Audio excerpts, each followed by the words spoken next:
Moi, je n'ai jamais connu Musical.ly, mais ce qui me manque, c'est d'écrire sur YouTube compile couple Musical.ly ou compile retrouvailles Musical.ly. Il y en a, ils vont dire que c'est gênant.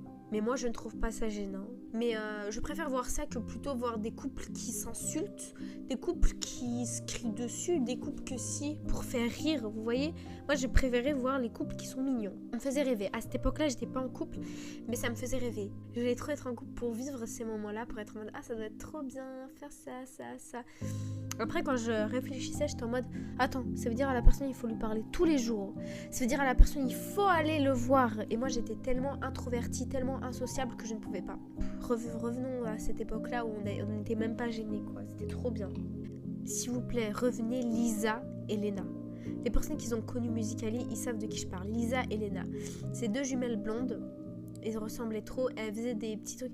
Moi, en fait, quand je les voyais, j'avais trop envie de les ressembler. Elles avaient un corps parfait. En mode, elles étaient skinny de fou. Elles étaient incroyablement belles. Elles étaient ensemble. Moi, j'avais trop envie d'avoir une jumelle. Du coup, moi, je les regardais. Et puis, même si t'as pas Musical.ly, tu connais Lisa et Lena. À l'époque, à l'ancienne.